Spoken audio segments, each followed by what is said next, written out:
Well, hello into people, hope you're doing well. Was that enthusiastic enough for you? I hope it was, because today we're going to be doing a Q&A. Basically, a load of you guys sent in questions to me 3 months ago before I went on my break. Anyway, I've got all of these questions, but I never actually ended up using them. Like, I recorded 3 hours worth of footage for my podcast. I filmed all this footage, but I just don't feel the same way about it. So today I thought, why not revisit it and, answer how I would answer the questions that you guys have sent in to me now. Hope that makes sense. But anyway, we're going to start off with a fantastic creator, actually, Hunter Hansen, the Life Autistic. Brilliant man. I really like him, actually. But his question was, what kind of work do you do unless you live off YouTube? Firstly, I don't live off YouTube, but to answer what kind of work I actually do outside of all of this, I basically work in accounts. I'm a finance person, basically I'm sat behind a desk all day crunching numbers and just going "Nyeh" on a keyboard, because that's how professionals do it. If you're not going "Nyeh" on a keyboard, you're not doing it correctly. That is sarcasm, don't do that. But Hunter also asked, what are the challenges, successes you face/enjoy in terms of your autistic experience?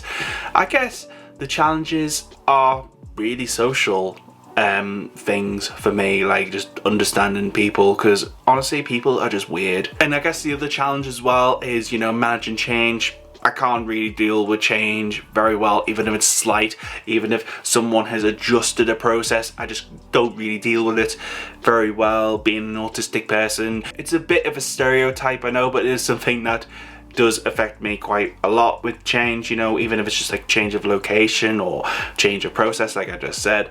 It is something that I struggle with, just in my autistic life. I make it sound like autism is everything to me. It's really not. It's an aspect of my personality, it's an aspect of me, but change is a massive part of that. But I guess for aspects that I do like, I would say, I don't know, just my special interests, getting heavily fixated in my interests and the things that I love to do, that brings me pleasure, brings me joy, and it's just really nice. It makes me feel warm and fuzzy. What's your favorite band/song? It's something that I think a lot of people ask, because I do have a band. I play the guitar, just going. I don't really have a favourite song. It changes constantly. It changes depending on my mood, depending on what song I actually get fixated on. But I'm going to tell you one song that I'm currently quite fixated on. It is Final Fantasy VII, the remake version, from the soundtrack, and it's called High Five. I don't know why, I just love the drums where it's like do. It's just great. So yeah, Final Fantasy VII Remake, High Five. Check that song out. It's no lyrics or anything. It's just the music. It's just so driving and just, ooh, it's just great. I just like it, can you tell? But in terms of bands, Radiohead's definitely up there for me. I mean, In Rainbows is probably their best album, just because it's just so good. And I mean, you could say Kid A is genius. I mean, it kind of is, but I don't know, In Rainbows, it's just up there. It's just up there. I don't know what it is about In Rainbows that gets me emotional and excited and just, oh, like I enjoy that album so much. I just can't really explain it in words. Do you have a favourite movie? No, not really. I really like the Star Wars series. I mean, I've recently re-watched The Rise of Skywalker and The Last Jedi. I don't know how to feel about the sequels, to be honest, but I think The Mandalorian definitely is a saving grace. Love that show, but I don't have a favourite film, basically, that's my answer, but I do love Star Wars. What calms you down when you are upset or having a meltdown or anything like that?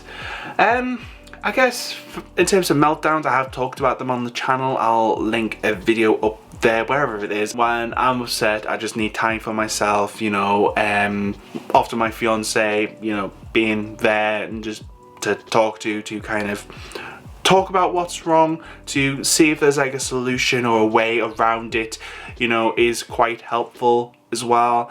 But if my fiance is not around, or if I can't get away, something like using my phone, for example, just to distract myself. That tends to work for me quite a lot of the time. It may not necessarily work for you, but to people who are willing to offer their advice, use the comments down below, because this is a question I get asked quite often. How do you deal with meltdowns and things? And quite honestly, I just do, because I just have to, you know. There's no kind of way around it, no kind of like, I don't know, miracle solution. I just deal with it the best way that I can. Do you feel like an alien on a different planet like I do? And I would say yes and no. I kind of feel like Mr. Bean. Like, oh, I love Mr. Bean as a kid. I don't know if any of you guys did, but for me, I heavily related to Mr. Bean, because obviously Mr. Bean is just Mr. Bean interacting with everyone else. You know, there's kind of a clear difference there. You know, Mr. Bean is just being Mr. Bean, and everyone's just like, huh, what you do, girlfriend? It's quite clear that there is a difference there. And sometimes I do feel like that. The majority of the time I do, but I don't think that's a thing that people should think negatively about.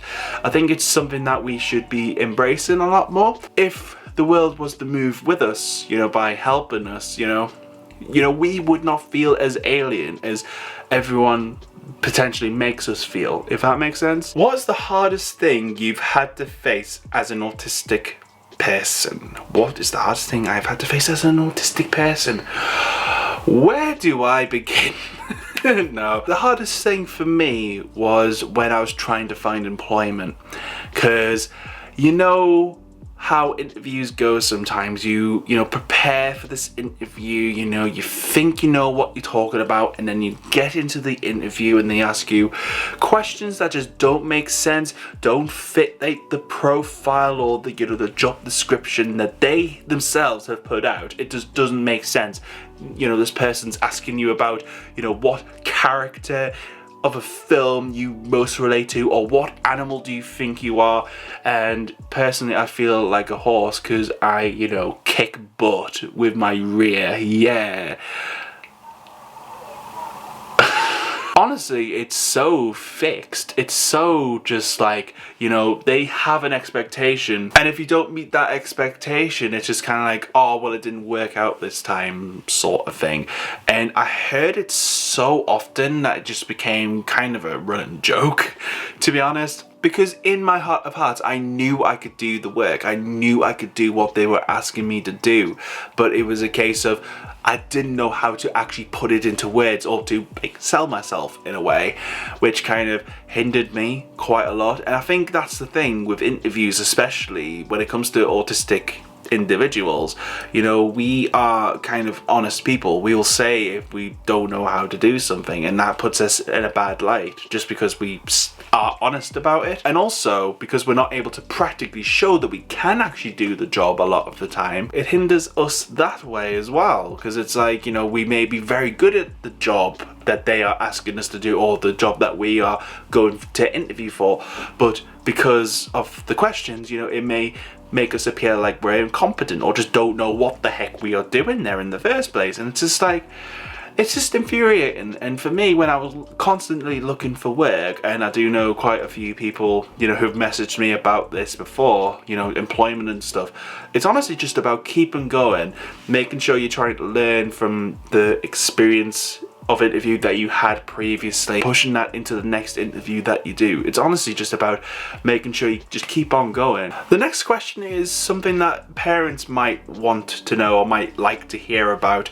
How did you handle school? I really want to know, because I'm going through it and I don't know how to handle it. Again, it was just a case of just, you know, having people around me. You know, I definitely confided in a lot of teachers around the time when I was in secondary school and stuff, just to kind of help me through it. But of course, this is from someone who's 28, who has, you know, has not been in school for 12 years or so, you know, and it's quite hard for me to remember all of the details because it was so long ago. But, you know, there were struggles. I got bullied at school, you know, by people who thought they were really, really popular, and thought they were really, really cool, you know, and thought that picking on me was really, really cool and amusing to them, you know. And the thing is, you're gonna get kids like that wherever you go, whatever time you go into school. You're always going to get kids who, you know, will bully other people, whether it's because they have issues in their own life, whether it's because, you know, those issues I don't know, they feel the need to let them out in a school setting because they can't do it at home, you know, whatever the case may be. You know, you'll always have kids like that. So I think it is just about, I don't know, just keep it on going and making sure that, you know, if you are struggling, you know, asking for help. And also for teachers to hear the students, you know, to understand, you know, the challenges that autistic students in particular face. You know, whether it's the way that they learn or the noise or just the culture around, you know, the school and stuff, you know, understanding that and just trying to help their autistic students. The last point I'll make on this is that, you know, it's only school. Once you leave school, you can go off to college, do an apprenticeship, whatever you want to do. Or, you know, if you live in another country like the US, go to high school or whatever it is. You know, once you've left school, that is it. You don't literally have to talk to these people ever again, you know. Obviously keep in contact with the ones that you do like to talk to, whether it's your friends or best friend or whatever the heck. But, you know, you literally don't have to deal with school people anymore, and you can go off and do your own thing with people who are there because they want to learn, you know, or at least that's how I tried to think of it anyway. People may be there just because, well, it's something to do, you know. But honestly, it's all about just keeping on going, just keeping your head down, making sure you're doing your work, and, you know, asking for help when needed. Next question. What do you think of Paige Layle? Or, I don't know how you say her surname. For the longest time I was saying Ladle, like one of those. Sorry, Paige, but what do I think of Paige doing autism content on TikTok? From my understanding, she doesn't necessarily do autism content that much now. I think she's kind of just going off and doing her own thing. You know, she does talk about ableism and just all of these other things that aren't autism related. You know, personally, I watch her TikToks, you know, every now and again. To be honest, when it comes to TikTok and autism, some of the stuff is really good, but then there's some stuff which, I don't know, it's just, I just want to go onto TikTok to watch cat videos and dog videos. That's kind of where I get my entertainment from, TikTok. But in terms of Paige and her TikToks, you know, when she was making autism content consistently, you know, months ago, it was really, really, really good. I really enjoyed it. I thought, you know, there was a lot of value in what she was saying. She added, I don't know, she has a massive voice now in the autistic community, you know, through the whole Mark Rober thing and the autism charity and the whole SEER thing, and just, you know, she's definitely blown up in the past year, which is incredible to see. But in terms of Paige, on a personal level, don't know her, never messaged her, don't know what she's like away from TikTok or like off the cameras and stuff like that. So, you know, she could be a completely different person. I don't know. I'm not here to judge. I can't judge, you know. But I think she does good. But the main thing, this is something I'll always say, you know, when it comes to online advocacy of anything, doesn't matter whether it's autism or whatever else, you know, you're always going to get hate for it. You're always going to have these people who think they know better because they think they know better. You know, it is a constant thing that, you know, we, you know, the people who create the stuff, you know, me making autism stuff, you know, Paige who does autism, does ableism, does all of these other things that she talks about on her TikTok, you know, there will always be people who are like, no, you are wrong, your opinion is wrong, you are invalid as a person. And I just think now, especially, it's becoming quite clear that that could be getting to her. Like I say, just as a person on the outside looking in. So yeah, that kind of thing I am a little bit concerned by, just for Paige's welfare more than anything, because I think she does do good. And I just wish her all the best, really, because I think she does do good work. But I guess now the best thing I can say to you is make sure you check out my other videos. There'll be videos on the screen. If you enjoyed this Q&A, hit the like button. But for now, stay you, stay indie, and I'll see you next time.